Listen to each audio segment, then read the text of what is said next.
¿Qué tal amigos? ¿Cómo están? Les quiero dar una cordial bienvenida. En esta oportunidad tenemos un programa especial.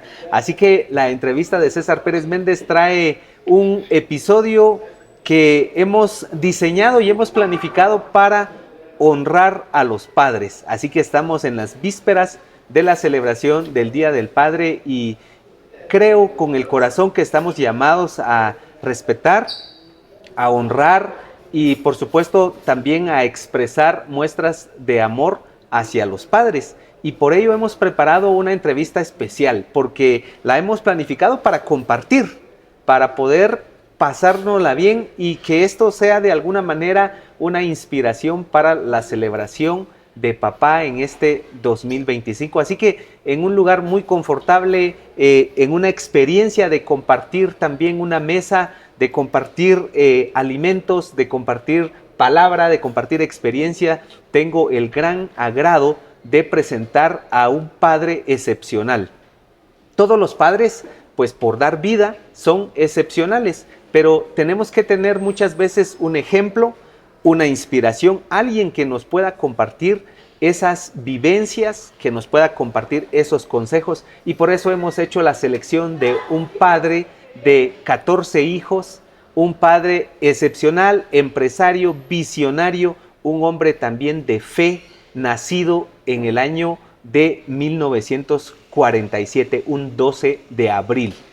Estamos hablando de una vida de 78 años, así que bienvenido, don Israel Pérez Citalán.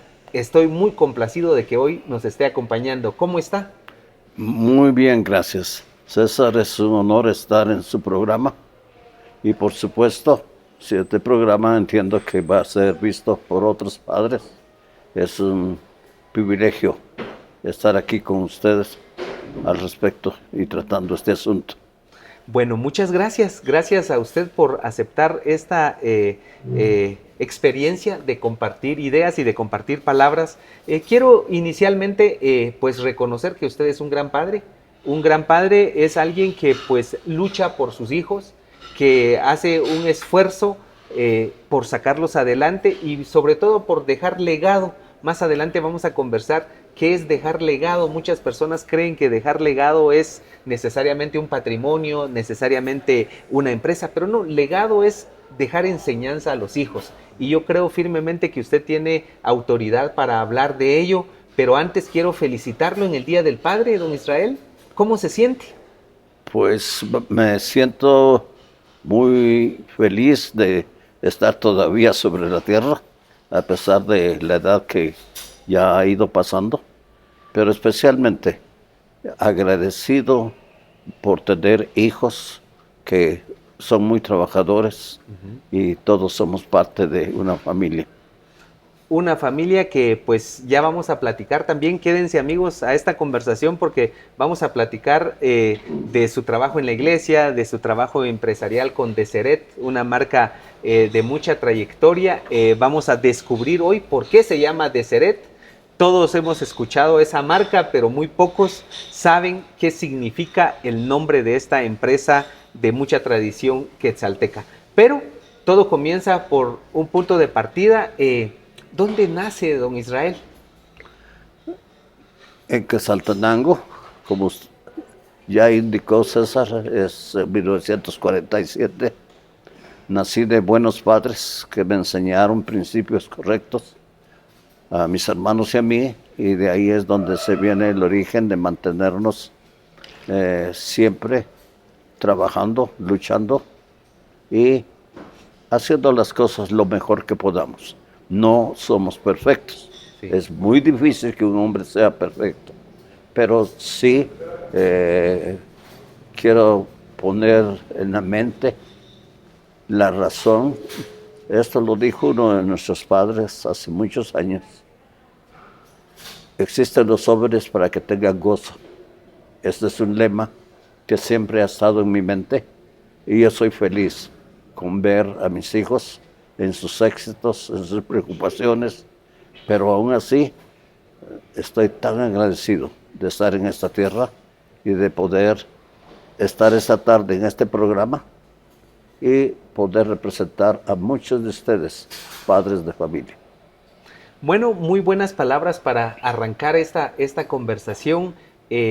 Platíqueme de sus papás. Hoy vamos a pues hablar de su papel como papá, pero pues también usted tiene una genealogía muy interesante y algo que me llama la atención de usted es que pues se ha esmerado por documentar a sus antepasados. ¿Hasta qué generación llegó? Platíquenos.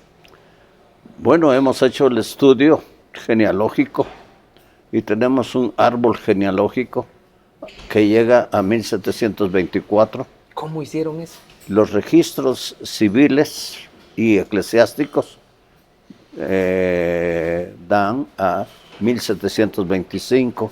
Hay otro grupo que da a 1500, pero yo estoy dentro del grupo de 1725, así es que logramos uno más al llegar a 1724. Este árbol genealógico está compuesto por mis abuelos, bisabuelos, tatarabuelos y tatarabuelos, ¿verdad? Pero es interesante saber del origen de la familia, del apellido y de tener todos ellos como buenos ejemplos en la vida, siendo buenos padres.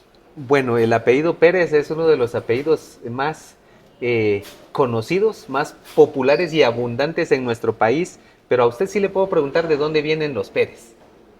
Perfecto. Hay dos clases de Pérez, ¿no? O por lo menos es lo que yo puedo entender. Están los Pérez que vienen de origen español, y de ahí ese apellido está. Y también viene los otros Pérez, que es lo que yo he estudiado para tratar de encontrar mi origen, de qué familia vengo.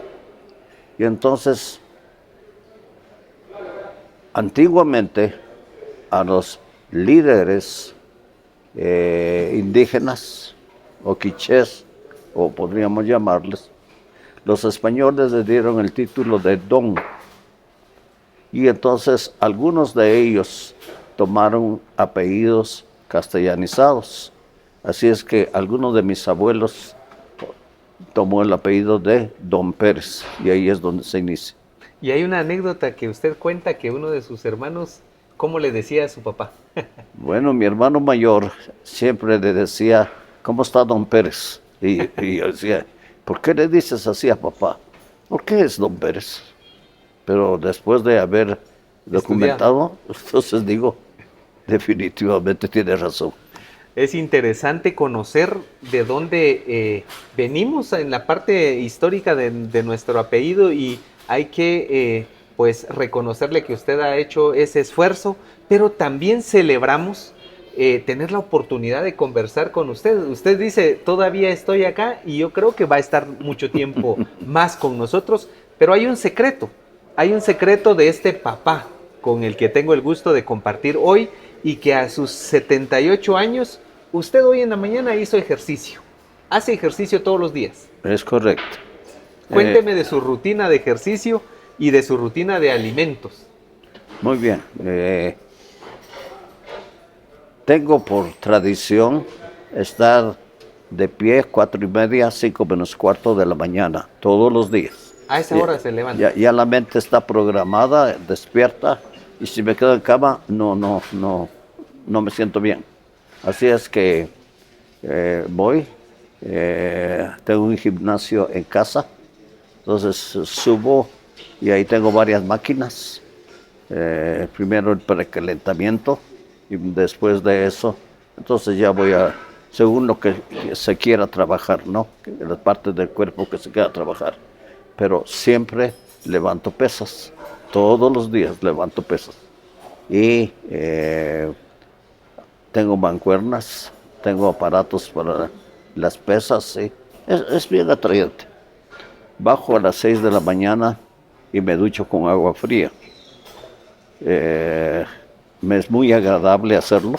Por supuesto, el primer duchazo dice uno, ay, pero pasa y ya está uno feliz, mi mente es amplia y listo para iniciar el nuevo día. Qué fabuloso, ahorita ya me estoy imaginando esa rutina.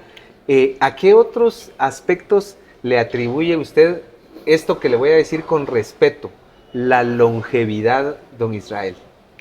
Bueno, tiene que ver mucho la alimentación. Hablando a mis nietos, les dije en una ocasión, hijos, cuando ustedes quieran, pueden mandarme a hacer un examen de sangre y ustedes sabrán si hay alcohol en la sangre o no hay. Wow. Porque yo les digo, nunca he tomado alcohol, nunca he fumado, o sea, todo tipo de drogas que dañen mi organismo no está.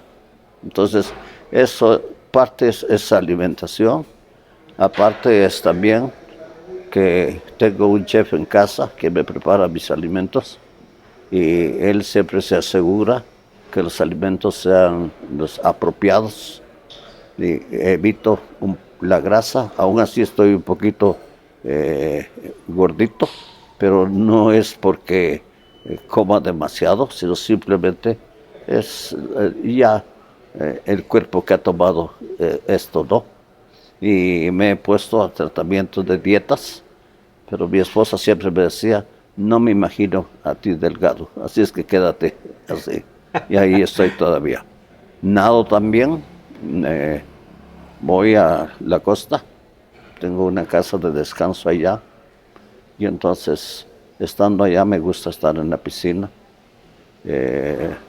Doy 60 pasadas a la piscina, 1 hora, 1 hora 15, y ya estoy tranquilo para pasar el día.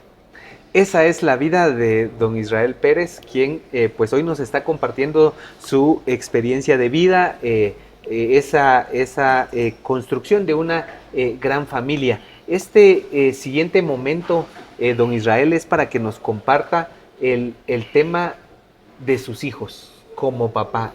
¿Usted es papá de cuántos hijos? No, mi esposa y yo somos padres de 14 hijos, de los cuales la primera hija, la hija mayor, teniendo una edad aproximadamente de 8 años, ella falleció sin ninguna enfermedad. Y entonces entendemos de que algunos de los hijos han venido con el propósito de tomar su cuerpo y regresar otra vez de donde partieron. Han quedado aquí sobre la tierra 8 y son los que actualmente están, y los 8 están involucrados en la empresa. Y es un gozo verlos a todos ellos en las diferentes gerencias, estar tomándolos y tomando decisiones y ver el progreso de todos. Da mucho gozo tener tener hijos trabajadores. Definitivamente, don Israel, esto que le voy a preguntar es con respeto y sobre todo para enviar un mensaje a alguien que seguramente está necesitando esto. ¿Cómo maneja una pérdida un padre de un hijo? Porque es común decir que cuando alguien pierde a un padre tiene nombre, pero cuando alguien pierde a un hijo no tiene nombre. Bueno, teniendo una fe y una creencia de que hay un Dios, llegamos al conocimiento que ese Dios no es nada injusto y que Él no va a hacer nada que nos afecte o nos dañe. Entonces, con esa fe sabemos que las familias son eternas. En esta tierra estamos en un estado de probación y llegará el momento que todos, como padres, como con la esposa, como madre, volveremos otra vez y nos encontraremos y viviremos como familia. Entonces las familias son eternas. Usted es líder pues fue presidente de la Iglesia de Jesucristo de los Santos de los Últimos Días. Ahí ha sido importante esta parte para pues poder sobrepasar estos capítulos de la vida. Por supuesto. Toda esa creencia da una esperanza. La esperanza es que un día volvamos a vernos. Por ejemplo, mi esposa falleció, ya tiene 5 años de haber fallecido. El cáncer va donde él desea ir. Así es que luchamos Me acuerdo que cuando le detectaron el cáncer, estábamos sirviendo una misión de servicio y tuvimos que regresar a Guatemala. Y, le hicieron una cirugía, le tuvieron que extraer el pulmón derecho y ella quedó viviendo solamente con un pulmón. Y el oncólogo dijo, lo que hemos hecho con su esposa solo le da 3 meses de vida.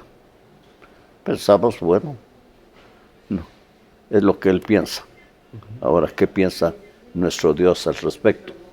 Y comenzamos el tratamiento de quimioterapia. Me fui a la computadora y comencé a estudiar lo más que podía ver contra el cáncer. Y fuimos encontrando alguna medicina alternativa que nos ayudase. Y lo que dijeron 3 meses. ¿En cuánto se convirtieron esos 3 meses? 12 años. 12 años. 12 años. ¿En qué cree usted, don Israel? ¿Cuál es su credo? Mi credo es en saber que hay un Dios, nuestro Padre eterno, el Padre de nuestros espíritus, de Él venimos, y una Madre también, que se llama la vida premortal, y que Él en su amor infinito que tiene por nosotros, Él proveyó que nosotros fuésemos rescatados a través de la expiación de nuestro Salvador Jesucristo. Así es que Jesucristo es el Hijo de Dios el Padre, y con esa absoluta seguridad, con ese testimonio firme, entonces cuando se iba un hijo, solo sabíamos que se había adelantado y que se nos daba el privilegio de tener hijos que estaban marcándonos el camino para no hacer cosas inapropiadas si las queremos ver. Qué interesante interpretación la que usted nos ofrece para poder pues fortalecer nuestra fe, creer que este episodio es pasajero acá en la tierra. Aprovechamos para disfrutar de una deliciosa bebida, mientras realmente es un gusto poder compartir con usted.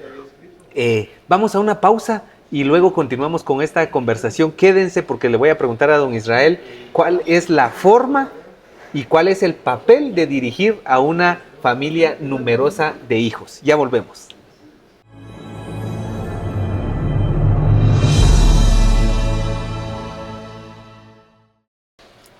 Gracias amigos por continuar con nosotros, pues aquí la estamos pasando muy bien. De hecho, de eso se trata. ¿Cómo se la está pasando? Muy bien, muy cómodo. Me están atendiendo muy bien, gracias César. Buena comida. Eso requiere más ejercicios para mañana temprano, pero vamos a comer todo. De eso se trata, de honrar a los papás. Ya va a llegar el momento en que pues todos lo podamos hacer. También parte de la honra es el respeto, parte de la honra es también la atención. Quizás parte de la honra también es una llamada y un mensaje.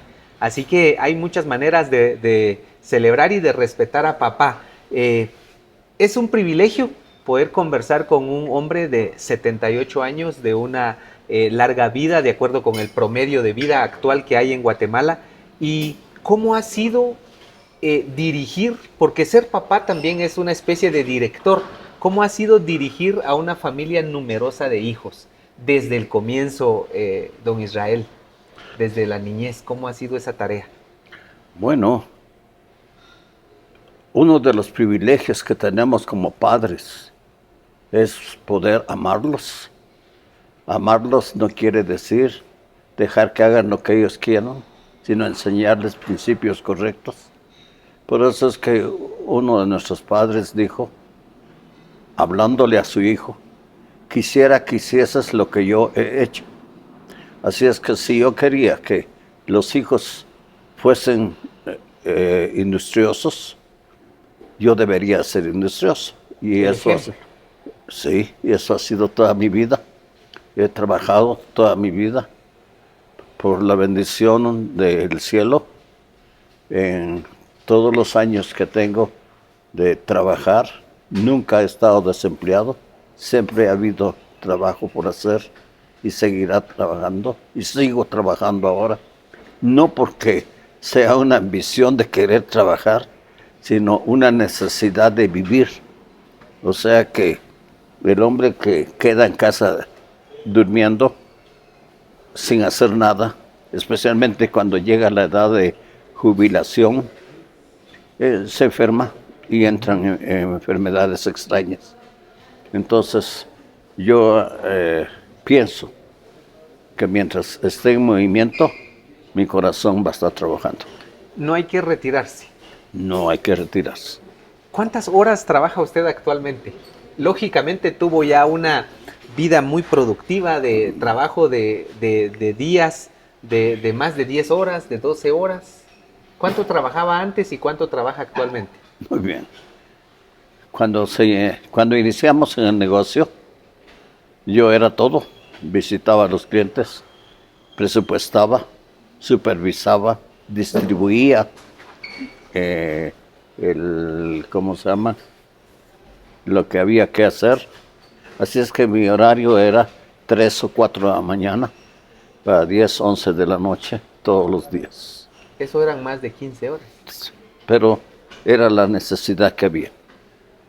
Pasaron los años, los hijos fueron creciendo y entonces no tuve que decirles, tienes que trabajar, sino simplemente, hijo o hijos, todo aquel que desee trabajar va a recibir el día sábado un dinero que lo puede gastar como sea mejor para ustedes.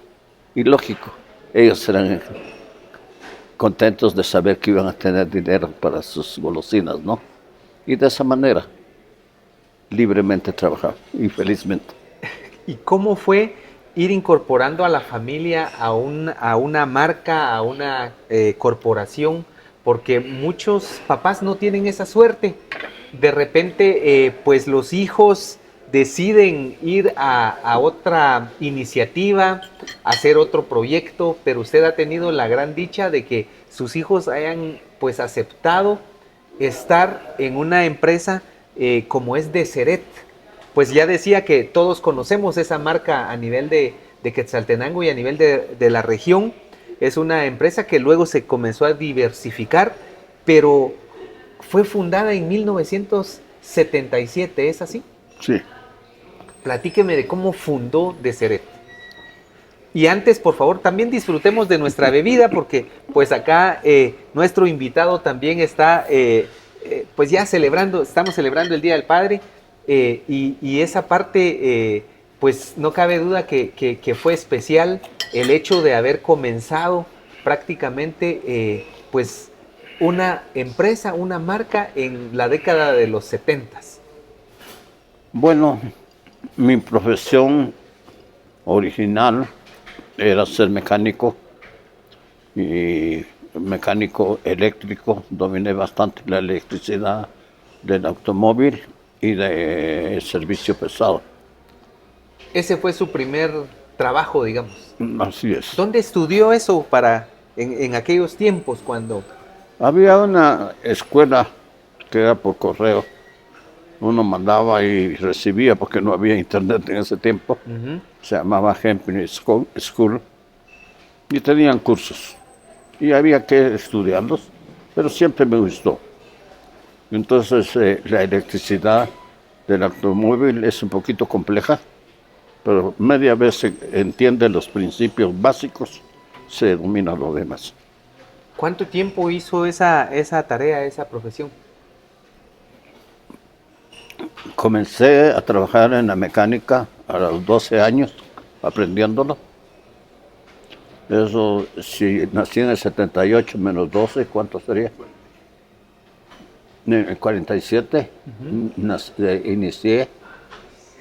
Y entonces, de esa manera,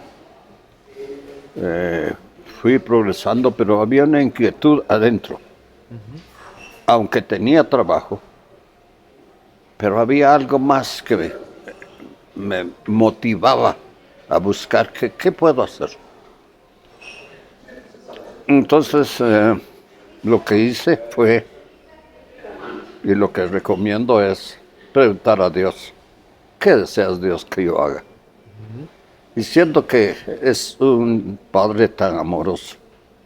Él nos pone en la mente qué debemos de hacer y eso fue lo que pasó. ¿Cómo se hace esa pregunta que a pesar que usted lo dice de una manera espontánea, cómo se debe de hacer esa pregunta a Dios? Es muy sencillo. Tiene uno que ser humilde, quitarse el orgullo, arrodillarse, agachar la cabeza y solamente, Padre Eterno o Padre Santo, necesito tu ayuda. ¿Qué puedo hacer? Y aparte de hacer la pregunta, hay un segundo paso, y el segundo paso es quedarse callado para recibir la respuesta. Y la respuesta viene por sentimiento, por pensamiento, y algunas veces se escucha la voz. Audible. Sí. Y entonces, ¿Usted ha tenido ese privilegio? sí. Audible. Sí, lo he tenido. ¿Cómo es? ¿Cómo fue? Pues la respuesta es, haz esto, no lo hagas. Por ejemplo, se iba uno de los edificios de aquí de la ciudad, se me pidió que fuéramos y lo tomásemos para envidriarlo, ponerle las ventanas bien grandes. Así es que fuimos a medir, hice el presupuesto, lo presenté y dijeron que lo iban a meditar. El arquitecto que estaba de por medio, él me dijo: Israel, parece que va a salir el contrato, así es que hay que seguir adelante. Y cierta tarde me llamó y nos esperan. Quieren hablar del contrato y va a ser nuestro. Así es que fui, pero cuando llegamos ahí, y siempre he tenido la costumbre de llevar a mi compañera. Mi consejera es mi esposa. Trabajo en equipo. Trabajo en equipo. Entonces que al bajar del el carro, vino un sentimiento: no lo hagas. Esa fue la voz que escuché. No lo hagas. El trabajo, el contrato. Así. Y era un contrato el más grande que podría yo haber tomado hasta esa fecha.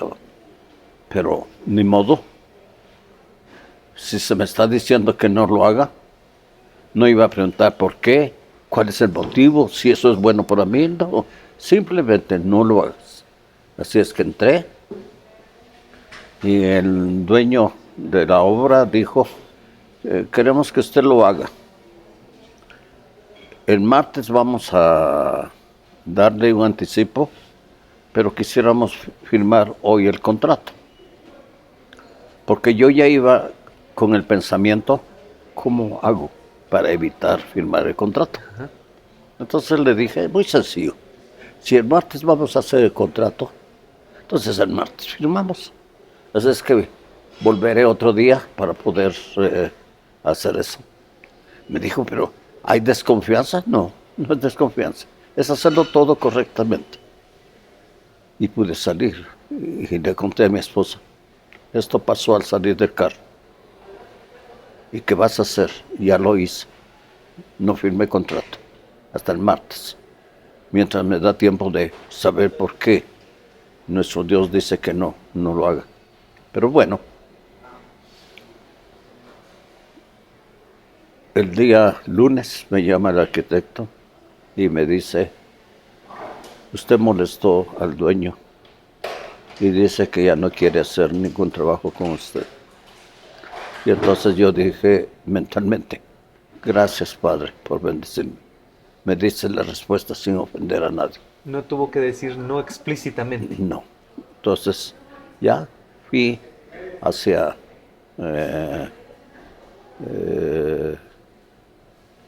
mi habitación y otra vez arrodillarse. Padre Celestial, gracias por cuidarme. No sé la razón, pero cualquiera que sea, muchas gracias.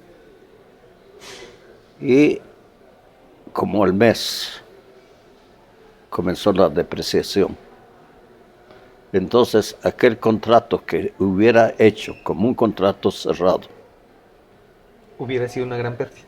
y eso lo hizo mi compañero, que lo tomó como contrato cerrado. Y pobrecito, él tuvo que cerrar su negocio porque quebró, no pudo cumplir.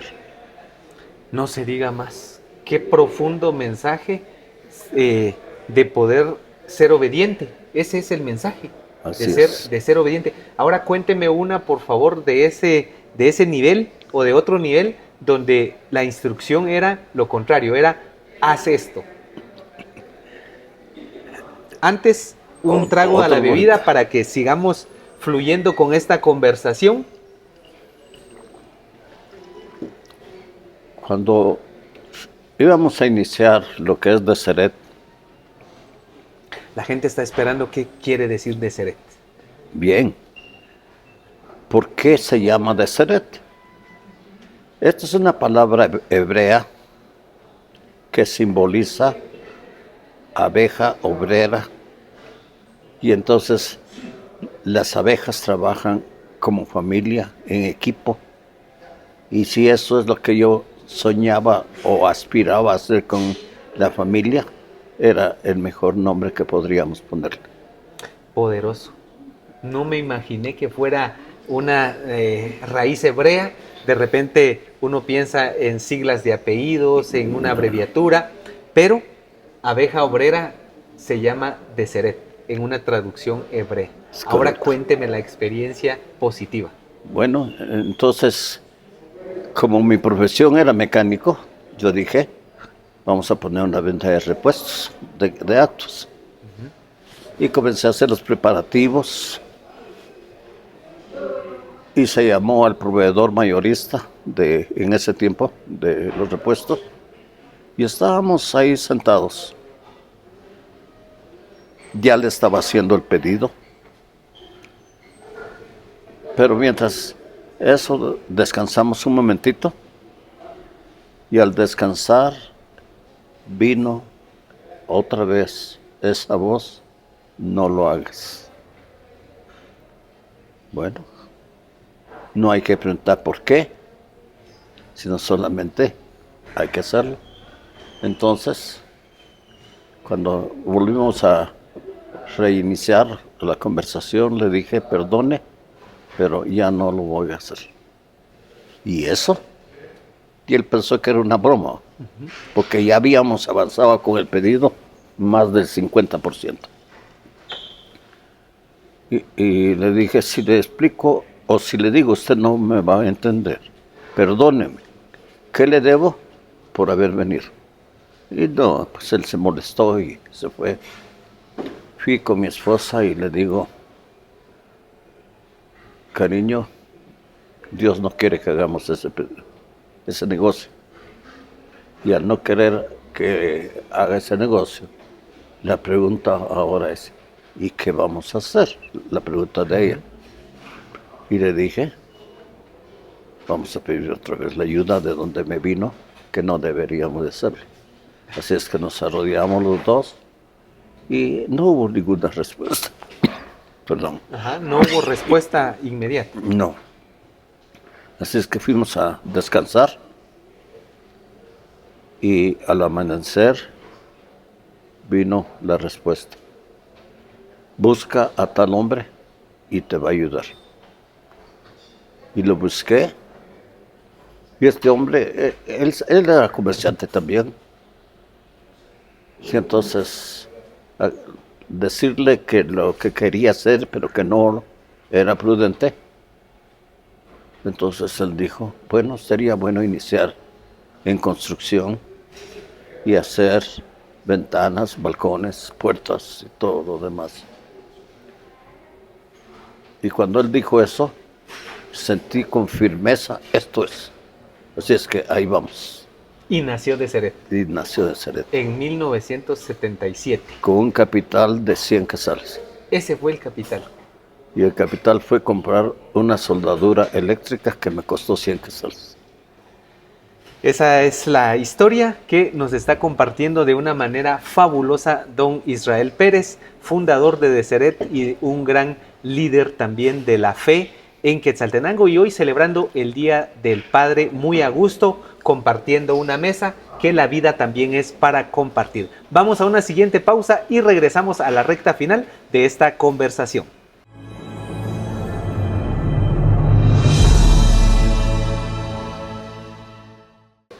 Gracias, amigos, por continuar en esta presentación especial que tenemos para todos ustedes, para poder disfrutar de esta antesala del Día del Padre, y conversando muy a gusto con don Israel Pérez. Ya en la recta final ya pues hemos disfrutado de esta mesa, ahora a disfrutar del postre y del cafecito, y usted pues acompañado de un delicioso té. Don Israel, el papel de un padre como consejero, por favor.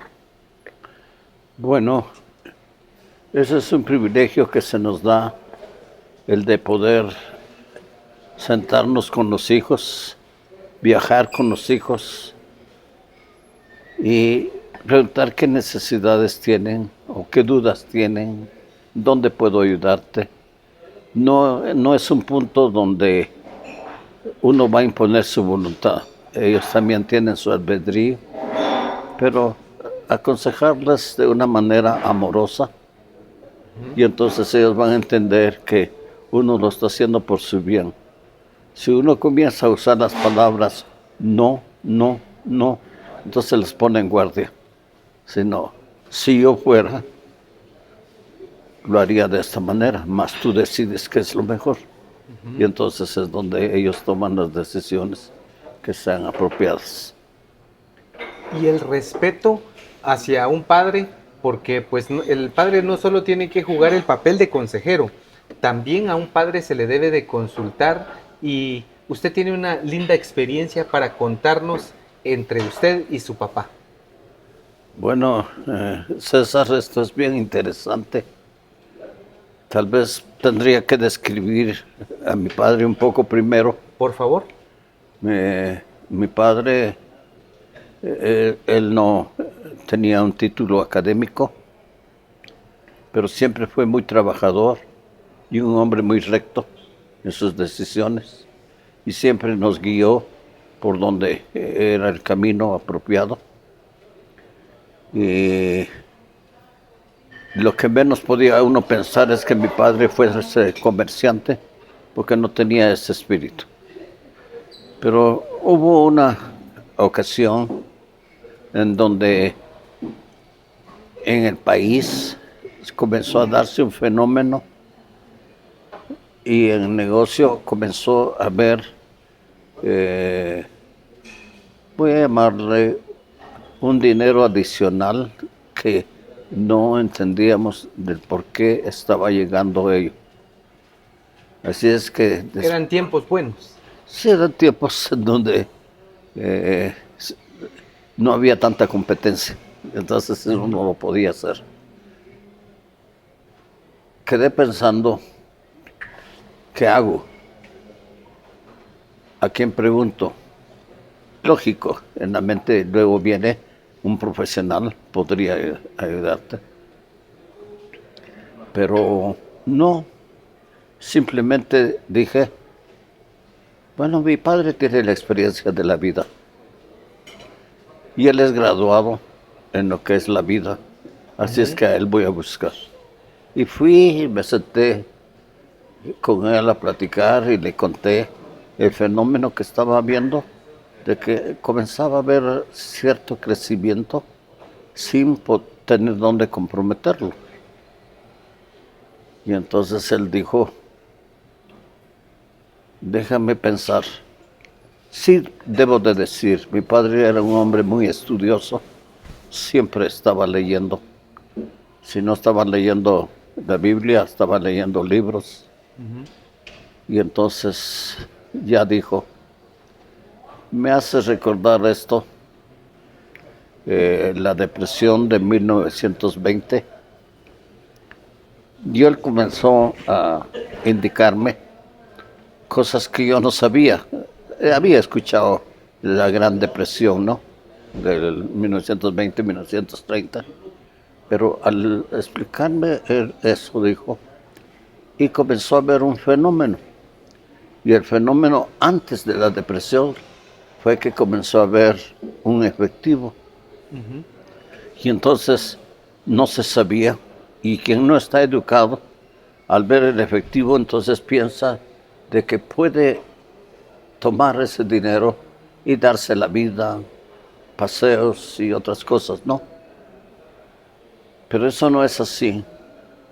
Si eso comienza a suceder, es prudente tomar decisiones, porque va a venir una depresión.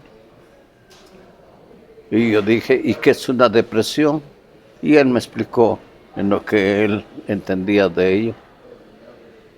Bueno, así es que lo que dijo fue, ahórralo, porque te va a servir. Y eso fue lo que se hizo, ahorrar. Cierta tarde recibí una llamada de ¿Un proveedor? un proveedor de Ciudad de Guatemala y me dice, quiero decirle que el horno de tubo cuadrado de media se quemó y por 2 meses no vamos a producir. Así es que si usted tiene, asegúrese. Le dije, ¿puedo pedirle un favor? De no decirle nada a nadie por esta tarde. Y él me respetó y no mencionó esto. Y yo le pedí a todas las ferreterías de la ciudad, ¿tienen tubo cuadrado de media? Sí. ¿Cuántos quiere? ¿Cuántos tiene? Unos tenían 100, otros tenían 200. Mándemelo. Y bueno, Se abasteció. llené la bodega de tubo cuadrado de media. ¿Y quiere más? Sí, tiene. Mañana le puedo tener. Está bien. Yo sabía que ellos iban a pedir a la fábrica, pero se darían cuenta que ya no había. Así es que llegó el día siguiente, el primero. ¿Podría hacerme el favor de devolverme algo del tubo? Porque ya lo tenía vendido y ahora no tengo que entregar porque la fábrica no está produciendo. Yo le dije, no, usted me dijo que me iba a traer más. Así es que estoy esperando eso. Pero no puedo devolverla. Así es que yo me quedé, embodegué o acaparé, que sería la palabra que se usa ahora, el tubo. Así es que todo aquel que tenía en su casa y quería balcones de tubo de media o trabajos con tubo de media, tenía que llegar al que lo tenía, y eso era yo. Entonces, pude comercializarlo muy bien, le gané bien, pero el principio que quiero hablar entonces es, fui a mi padre, que no era comerciante, pero siempre debemos de recordar que papá es papá y que tiene un doctorado o varios doctorados en los asuntos de la vida. Y entonces uno quiere un consejo, pero un consejo sano. Vaya a su papá y pregúntele, y él le va a poder decir lo que ha pasado en la vida. Gracias a ello fue otro paso, otro brinco más para la empresa en su crecimiento. Qué buena anécdota, y sobre todo la manera en que usted lo comparte con esa vivencia. Trae a este momento, al 2025, estas vivencias. Vamos a cerrar esta conversación con pues nuestro respetado don Israel Pérez, que nos cite cuáles deberían ser este principio que usted nos acaba de compartir. Es poderoso. Díganos 2 principios de hijos a padres y 2 principios de padres a hijos, porque también el padre no solo tiene que ver hacia arriba, sino que tiene que ver a su descendencia. Gracias. Bueno, como hijo, siempre respeté a mi padre, aunque no compartiera algunas veces sus opiniones, pero era mi padre y yo sabía que me amaba. Papá es papá, dijo usted. Papá es papá, hay que respetarlo. Y 2, hay que saber escucharlo. Y ahí vamos. Y ahora, al revés. Tomar de la mano al hijo, simbólicamente, Ujú. y decirle, hijo, vamos. Y al ir, ¿en qué puedo ayudarte? Y uno no sabe cuáles son sus necesidades, porque ellos ya tienen sus propias necesidades. Cuando eran jóvenes, me acuerdo que se acercaban para hablarme con quién estaban saliendo. Hay una experiencia interesante. Cuénteme. Llegó un sobrino y me dijo, tío, acabo de ver a tal de sus hijos con tal jovencita, y él iba con una gran novedad de que había visto algo. Entonces lo escuché y después le dije, te agradezco la información. Sé quién es la jovencita, sé cuánto tiempo llevan saliendo juntos y aprecio que te asegures del bien de él, pero yo también ya lo conozco. Está hablando del principio de la confianza. Así es. Y entonces yo no tenía que andar tras de ellos para poder saber qué estaban haciendo, porque los principios habían sido enseñados, o como hemos aprendido, les enseñamos principios correctos para que se gobiernen por sí mismos. De esa manera y con esas palabras especiales terminamos esta conversación. Don Israel, muchas gracias por haber compartido su experiencia de vida. Agradezco a ustedes la confianza y todos ustedes los que mirarán o están viendo esta entrevista, les digo, en verdad vale la pena estar en esta tierra, vale la pena amar a la esposa, vale la pena amar a los hijos, y entonces saber de que somos hijos de un Dios que nos ama y que desea que un día volvamos otra vez con Él. De ahí partimos y de ahí debemos de regresar. Don Israel, estrecho sus manos como agradecimiento por esta oportunidad. Gracias, nuevamente muchas gracias. A usted, muchas gracias. Gracias a ustedes, amigos, por acompañarnos en esta entrevista especial de El Día del Padre. Así que a todos los papás les deseamos todo lo mejor. Sigan adelante, sigan esforzándose, que vale mucho hacer ese esfuerzo para sacar adelante a los hijos. Gracias por su atención, con permiso. Yo quisiera dar un saludo, si me permite. Por supuesto, claro que sí. Adelante con su saludo antes del cierre. Felicidades, papá. Sea usted el héroe de su hijo, un gran papá, y le van a recordar eternamente por los sacrificios que usted ha hecho. Gracias. Bonitas palabras, con permiso.